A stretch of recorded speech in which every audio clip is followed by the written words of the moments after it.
Bapak, Ibu, saudara-saudariku yang diberkati Tuhan Yesus Kristus. Salam para sahabat pendengar setia podcast Berita Selamat Jadi Dumah. Firman Tuhan yang akan sama-sama kita renungkan saat ini diambil dari kitab Ibrani pasal 12. Kita baca ayat 5, 6, dan 11. Berikut bunyi firman Tuhan. Dan sudah lupakah kamu bahwa akan nasihat yang berbicara kepada kamu seperti kepada anak-anak? Hai anakku, janganlah anggap enteng didikan Tuhan dan janganlah putus asa apabila engkau diperingatkannya. Karena Tuhan menghajar orang yang dikasihinya dan ia menyesah orang yang diakuinya sebagai anak. Memang tiap-tiap ganjaran pada waktu ia diberikan tidak mendatangkan sukacita, tetapi duka cita. Tetapi kemudian ia menghasilkan buah kebenaran yang memberikan damai kepada mereka yang dilatih olehnya. Bapak, Ibu, saudara-saudariku yang diberkati Tuhan Yesus Kristus. Jika diberikan pilihan antara kesulitan atau kemudahan, mana yang akan kita pilih? So pasti umumnya orang akan memilih kemudahan ketimbang kesulitan. Mudah berarti tidak berat, tidak sukar, tidak melelahkan. Di tempat kerja, kita memilih tugas yang mudah. Di sekolah, murid lebih senang mendapat soal yang mudah. Kebalikan dari kemudahan adalah kesulitan, tantangan, dan krisis. Mengapa orang cenderung memilih kemudahan? Karena kemudahan terasa menyenangkan. Kemudahan terasa sebagai berkat. Kemudahan dianggap sebagai bukti kasih dan cinta Tuhan. Sedangkan kesulitan dan krisis dirasa sebagai hukuman bahkan kutuk dari Tuhan. Benarkah kemudahan dalam hidup adalah berkat Tuhan, sedangkan kesulitan adalah hukuman? Dalam perikop yang sama-sama kita baca tadi, menyatakan suatu kebenaran, yakni kesulitan dan krisis dalam kehidupan bukan karena Tuhan menghukum kita, tetapi Tuhan sedang mendidik kita untuk menjadi anak-anaknya yang tangguh serta teguh. Ada 6 hal yang dapat kita lihat dalam perikop tersebut.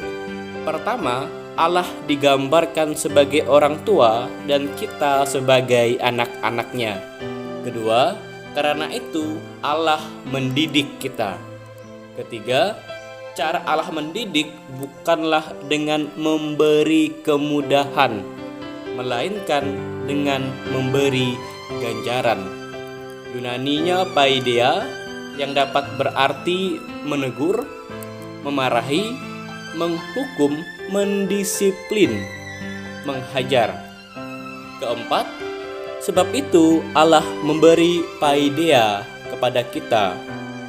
Kelima, paideia tidak terasa menyenangkan, malah menyakitkan.